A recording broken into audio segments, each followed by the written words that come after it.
Hello, my name is Geoff Marslett, and I'm the writer and director, and I guess I appear in the film and was the head animator for Quantum Cowboys. And I'm joining good you morning. from Tucson, Arizona today, so even more or less the set of the film. Absolutely, because it's Yuma, isn't it? Where Yes, where yeah, we we start. think starts in Yuma, travels across to Arivaca area south of Tucson, and then eventually they end up in Tucson and back in Yuma. And I'm probably forgetting a couple: Murderer's Grave Station, Gila Bend, but yeah, this whole region of southern Arizona. So your first kind of statement in the film is live memories can change, animated memories cannot. It is the act of recording a memory which gives it a fixed point in time where you actually are playing one of the people recording in a very meta flourish, recording the memories. So, what does quantum entanglement mean to you in terms of how we as a species repeat the same mistakes over and over? Sure. I think I think there's an interesting right from the beginning. There's a parallel that I don't think is coincidental, or as I would say in the film, sometimes the opposite of a coincidence is still a coincidence. But this idea that our reality, the idea of quantum physics at its heart is this way to look at these really small relationships of the universe and suddenly be able to prove realities that may be contrary to your own senses. So we go through life thinking things are one way, but the math can play out and explain to you that realities of the universe are reproducible, mechanically functional, but contrary to what you see, feel, taste, so on and so forth. And one of those things is this idea of many worlds, and I use many worlds instead of multiverse because multiverse is great for Hollywood, but I think is pretty inaccurate from a reality, from a science point of view. But the worlds is what Everett and Wheeler talked about and sort of coined that term. But Schrodinger, Feynman with posterior and anterior time waves. There were a lot of people that came before them that led to that. But it's really about potential energy to a large degree. So I think in the beginning of the film, I talk about the way um, these many realities can coexist until they come into conflict, and then one has to be it will extinguish the other ones, and that becomes the one that is. So there's not necessarily 10 Lily Gladstones running around in the film at the same time. There's potential for 10, and there are 10 different universes of Lily Gladstone, but when you look at any one moment, there's only one existence at that moment. um, which is kind of a lot to sort of think about and wrap your head around. But the idea of the way we record history, the way we think about the past, I think is that non-coincidental similarity that when we think about the past is actually generated. Reality, history, whatever you want to call it, is generated by an infinite number of different points of view and perspectives. But what can get written down in a book? What can get made into a documentary? What can get passed on through oral traditions and defined as history ends up being a crazy patchwork of one single moment or one piece from different perspectives that we kind of sandwich all together into this one timeline, and we call it history, which is the same way that nature is actually creating reality. So our own view of history, I think, is really fractured, and it's just picking and choosing which it becomes the most indelible moments. And of course, we're doomed to repeat certain things. Of course, we are even doomed to not really look at the past with, if we want to call it accuracy, because we've really chosen one perspective and picked that as the version of past that we anoint as the real one. So I think that I really hope that if someone watches this, it's a reminder. I like to use the term decolonizing knowledge, and I really don't even just mean the simple version of that, which a lot of people could talk about decolonizing knowledge and say, okay, we're going to stop looking at one specific group of people's version of knowledge or history and look at all these different people. I do mean that, but I even mean it one step further and saying that our acceptance of a true fact, our acceptance of a reality is always based on a perspective. So contrary facts, contrary versions of the past are not right or wrong, but both simultaneously right and contradictory.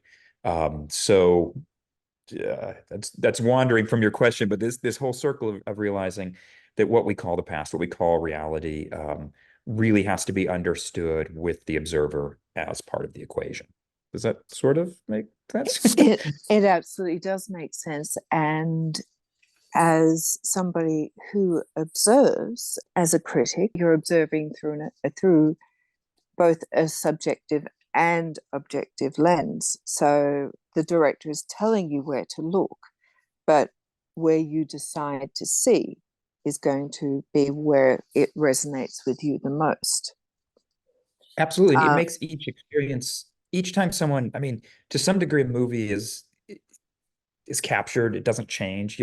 When I send the DCP to theaters and they play it, that DCP will be essentially the same images and sound presented in the theater for people to watch. But I do actually believe that each time someone goes to the theater and watches a movie, each group of people is a different set of observers, and that experience is even that's a little bit different. So even this one recorded media is somewhat different. We just did the Blu-ray, and I actually set up the Blu-ray so that you can watch an intro and you can watch the movie and then watch a Q&A on the Blu-ray. And the next time you watch it, you can pick a different intro and a different Q&A at the end. And I do actually think two different views right in your own living room with a different introduction and Q&A afterwards make it a different experience, a different way you understand the film. So yeah, observation matters.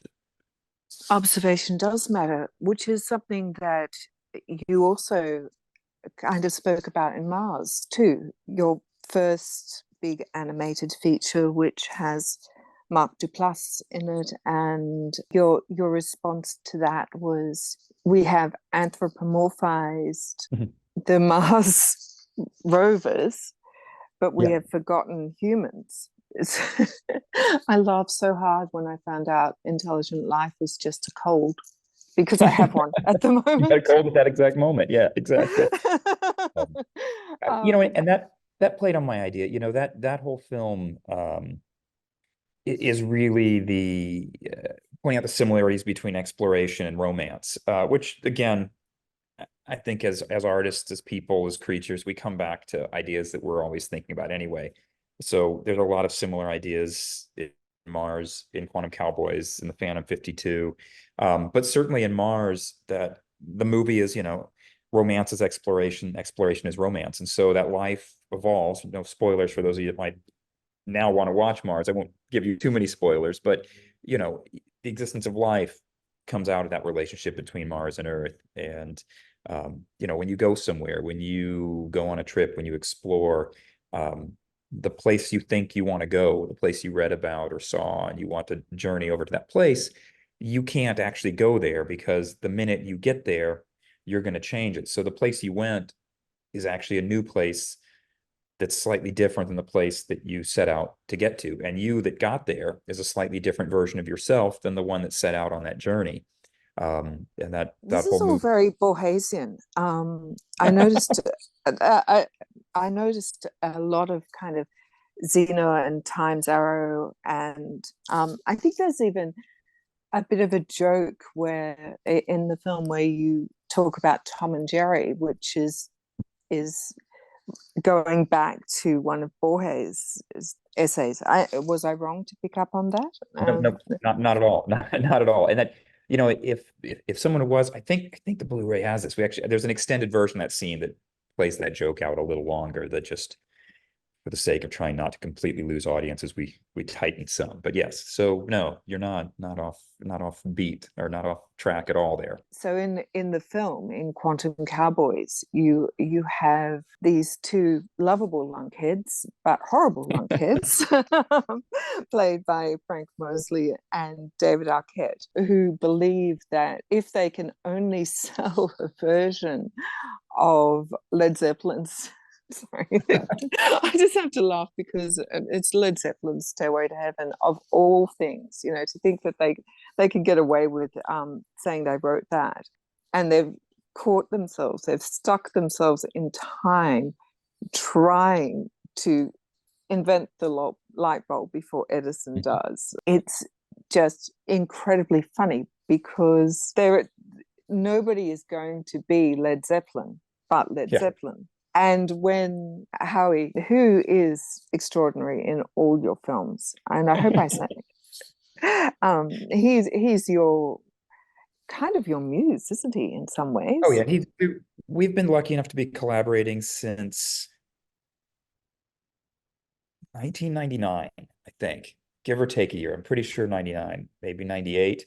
When basically I just found his email address back in those days and asked him to do a voice for my thesis film when I was in grad school, and he said yes. And I think we just hit it off with a similar way of wanting to create and make things, and have just kept making projects together over and over again. And it's been wonderful for me. Before I even asked him to do that, I was obviously a fan of his music. And uh, you know, actor's a broad term, I guess, but I think his presence on screen is amazing. And he was a great villain in Mars, and you know, he's a He was great an cowboy. excellent villain. Yeah. I think the line between actor, musician, and artist is always blurring. Yeah. Always. I think that when you have someone like Kinky Friedman playing the president in Mars, for anyone who hasn't seen it, Kinky Friedman's in it. When you have Neko Case, who is one of the most incredible musicians of her era, but also staunchly feminist. When you have everyone's muse, Godard's muse, Anna Karenina, as inspiration in the film, it's a lovely touch because she is inspiration. She was inspiration for so many people. That's really one sad note to the movie, is that in the screenplay, in the version of this we started making, Anna was going to be the character that ends up being Memory was all inspiration. That the sort of explaining and coming out of the film. So she had a much larger role, but we shot in the end of 2019, and we were going to go out there in November of 2019 and finish filming the last bit in Paris, which was her parts. And Hal and I were going to go out there, and she wasn't feeling well, and asked if we could put it off to the beginning of next year. And we, of course, were willing to work with her schedule. And she passed away over the Christmas holiday, between 2019 and 20. And so we almost didn't even have the Memory character, and thought about recasting the rest of Inspiration as another actor. I won't even mention who, but had a really great actor who was willing to do it, and we talked with her. But in many ways, she has a very similar presence as Anna. And ultimately, we decided that role was hers and her final role. And so we created this new character, Memory. And I wrote that character up and cast someone very different than her, which Patrick did an amazing job as well. But it is always one little bit of sadness, I think, Hal and I have, is creatively, we really wanted to give Anna more of that screen time, and we were going to have her perform a whole song, be dancing, and get to do some more of that. So I'm glad you recognize that importance of her just as a performer, who's presented that, and people want to see that. And we obviously wanted to even see more of that. But I'm glad we were able to, because we ended up having to use a little bit of rehearsal footage we had with her, ultimately to keep her in the final cut. So, well, it's a beautiful tribute at the end that you give her. I mean, it is her final role. and she was, Okay. she had inspiration, and we were, I think for a great many filmmakers, even a few filmmakers that might not know, sometimes the inspiration from her goes through some other artist and then comes to the artist making something now. But really left as much of a footprint on film as Godard did, certainly.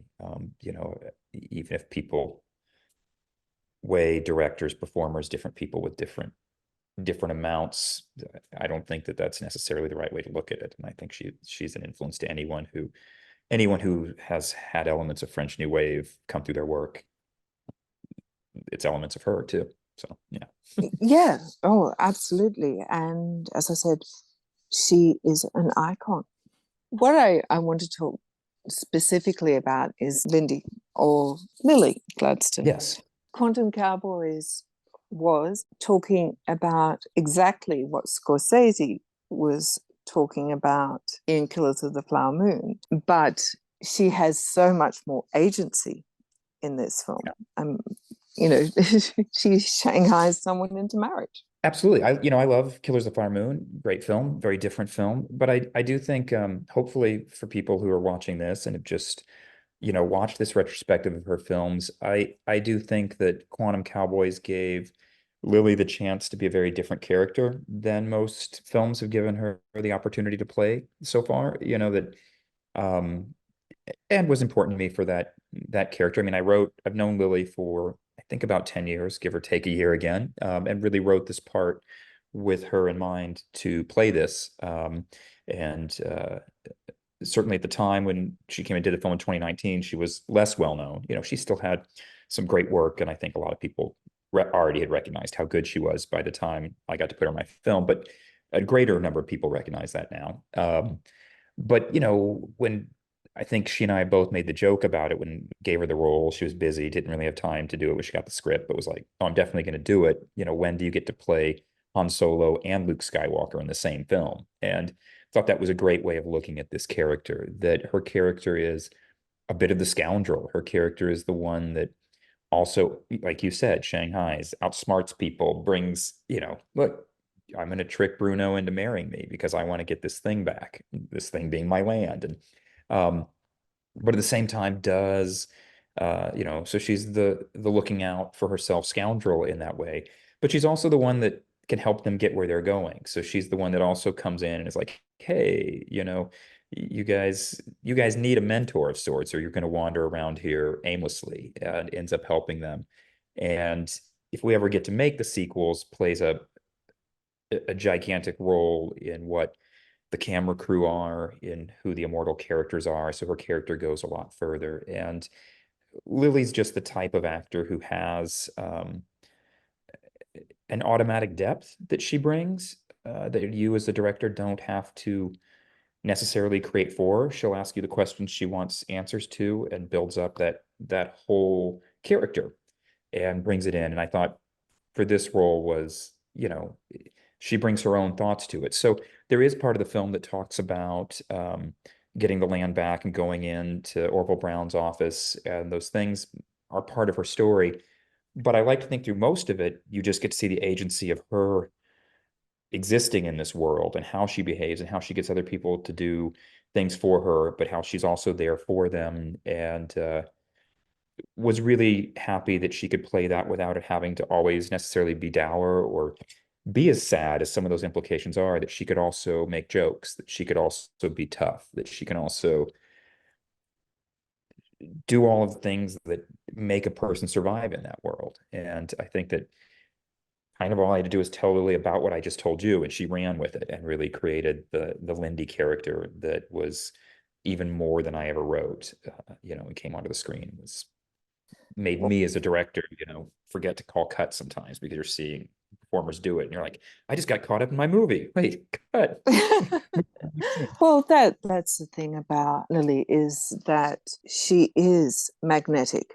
You have this actor whose mere existence on screen makes the film work. Now people are kind of going, oh, I see what Kelly Reichardt saw in her, or I understand now. I understand what it is that made her so important. She's made a career out of being in, I think, really great films and with other really great performances. And even in a great film full of great performances, she manages to stand out as the best performance. And it's one thing to stand out as the best performance in a film full of okay performances, whatever. That's a good thing.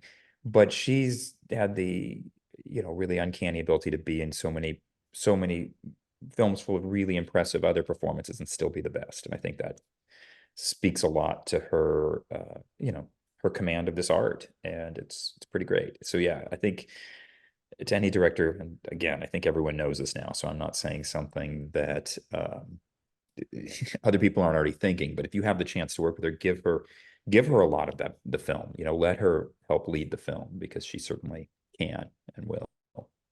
Absolutely. And another thing I think that is extremely important is how much input in terms of scripting you give the voices of women respect and you foreground them, because often you are making films about women. Like, men are there, but they're also very much about women. Yeah, and I think it's the nature of filmmaking, but other whether it's honestly the nature of books, music, film, all kinds of art, especially art centered around a quote unquote author of that work. Men have been allowed to be on screen and to create complicated characters for a very long time, and anti-heroes and characters that you find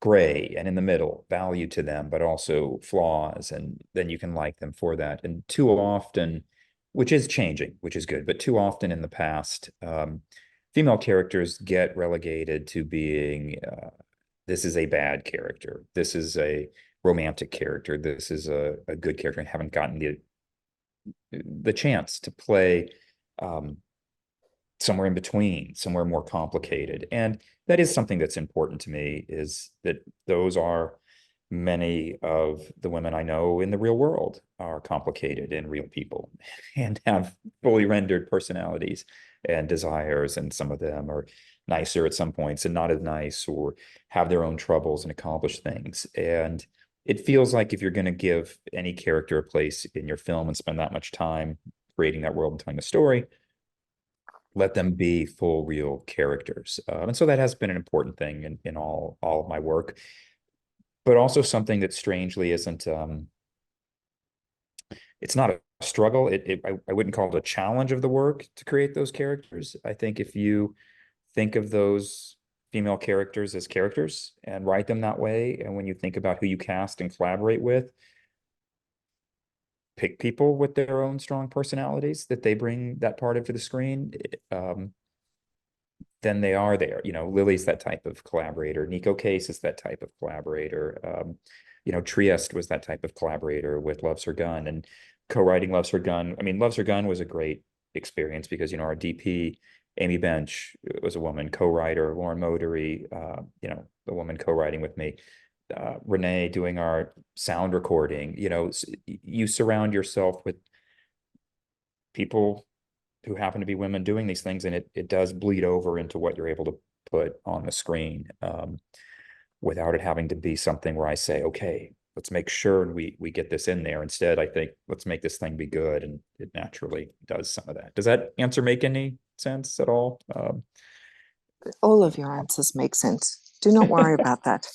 Um, so, Alex Cox. Now, Alex is fascinating because he's Brit, and he has got the most non-Brit accent in this film as Father John, the ghost preacher of, of the era. Tell me a bit Yeah. about getting Alex I mean, Cox back on screen after his basic blacklisting. Um, yeah, he's great. I've known Alex now for a while. I took his job. I mean, like, he was leaving it. I didn't come in and force him out of his job. I replaced him when he left teaching at CU Boulder, and that's really how I got to know him personally. But his work um, certainly was one of the was a big influence on me. He's one of my favorite filmmakers, and part of me applying for the job that I actually applied for at CU Boulder was to go work with Alex Cox. And then once I got the job, I found out I was replacing him, and I was like, oh, well, wait a minute, I came here to work with him. But we stayed in touch, and I played a role in his film uh, Tombstone Rashomon, and then put him in this film, and recently helped him shoot a short that we kind of picked up in between events when we were out at the Tabernas film, the Almeria Western Film Festival in Tabernas in Spain. So it was kind of a natural way to bring him onto the screen because I already knew him. And Lily's character, um, Alex's character, some of these characters I wrote with Gary Farmer's character with certain actors in mind. And this was a case of, I thought of Alex being this character before I even wrote it. So it kind of naturally fit in. But then all these different characters represent, I tried to make them represent different aspects to reality. And of course, Alex's character, who is a ghost, and also representing religion. The idea behind Alex's character and all of its incarnations is Alex's character is also chaos theory. Alex's character is what happens when things don't actually have uh, a directional causality to what's happening, but we as observers see a bunch of things happening and we give it form and we say this is who's motivating, this is why it's occurring. I think to some degree religion, I think, the way chaos theory can shape occurrences in reality. Alex is that character in here. Ghost stories, when we think a place is haunted, all of those kinds of things. Alex the preacher is all of those. And who better, than a filmmaker like Alex Cox to be that. So so I talked him into playing that character. And he's great. Getting Alex to be on screen, he really wants to know why. Why does this character do what it does? Why does this character need to exist? So he would rather be a character, I think, like Father John, that has that explanation in the genesis of this film, than play necessarily like Colfax and Depew, who do have reason. But if you watch this film, Frank and David's characters, um, the information isn't all in this film for you to fully understand what they're doing. If we ever get to make the sequels, the second one is called Colfax and Depew, and you can learn a lot more about how they got stuck there and what they are. But in this film, you have to be satisfied with the fact that they have this crazy desire to get something from Kiowa and John's characters, of Frank and Bruno. But I think Alex's character in Father John Kino, who is sort of based on a real Father Kino, is a real character from Arizona history, and of course Kino in German. Cinema. So Yes. which is another art that brings seemingly random things together and gives them sense. So that's how I both talked Alex into doing that role, and also how why I think it was a good fit for Alex to do that. And I mean, I think it's been reported recently that we now have a Repo Man too. Yeah, and again, look, Quantum Cowboys having strange rippling effects through the universe. Kiowa Gordon, who plays Frank Yes. in Quantum Cowboys, and who he and I are actually trying to raise the money for it, but co-directing a werewolf western that Alex is one of the producers on. But then now Kiowa can go be in the Repo Man 2, playing the Emilio Estevez character 45 minutes after he leaves, the end of the or 90 minutes after the other film ends. Interestingly enough, when I cast, so Lily, I already knew and was very familiar with her work. Gary Farmer, making Quantum Cowboys, I was lucky enough to work with a number of my cinematic and musical heroes. Gary Farmer, Alex Cox, Nico John Doe. Case, John Doe, Anna.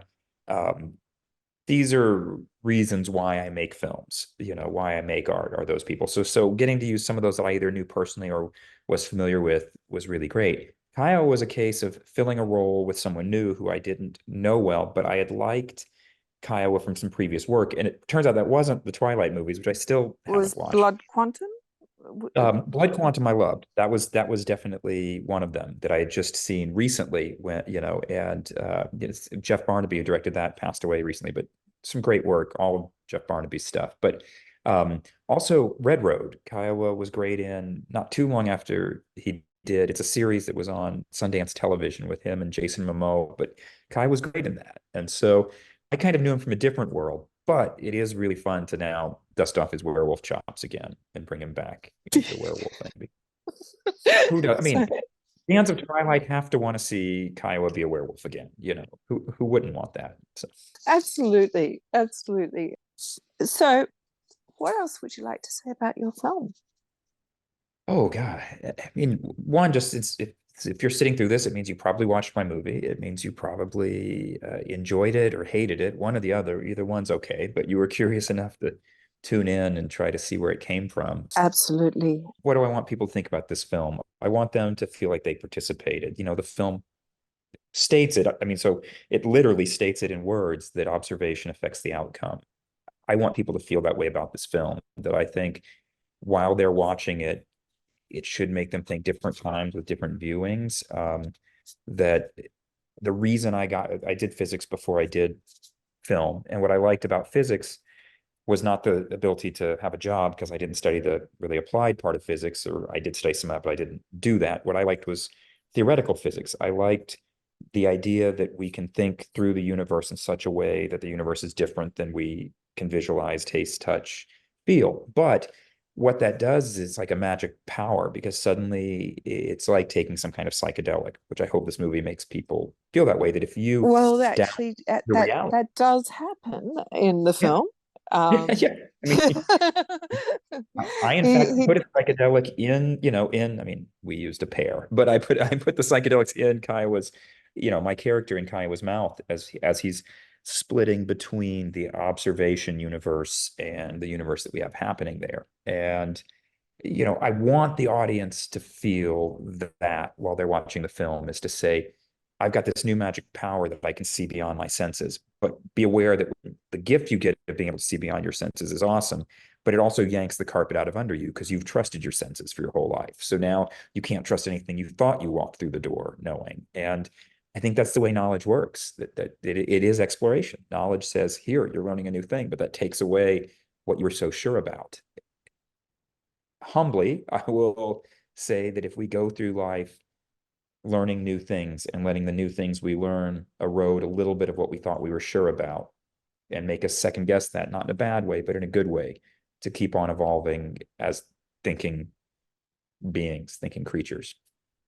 That's the very heady version of what I hope my film does. I mean, I also hope people just laugh at it and enjoy watching, Bruno and Frank go on their adventure. I hope they quote some of the crazy lines once in a while when it seems appropriate in their lives. I hope they enjoy hearing Nico Case and John Doe perform these songs. But most of all, I do hope that it's a brainworm, in that sense, that it makes you stop and rethink. Yeah, so thank you very much for this very freewheeling conversation and shared ideas. Thank you for having me on here. This was a blast. Hopefully, you enjoyed it. If you have questions, go to the social media, go on Letterboxd or whatever. I read my reviews. I try to respond to people. We're pretty accessible. It's an indie film. Thank you for spending your time with the movie. And if you have questions, reach out on Instagram. I'll even answer them there. Thank you very much. Thank you.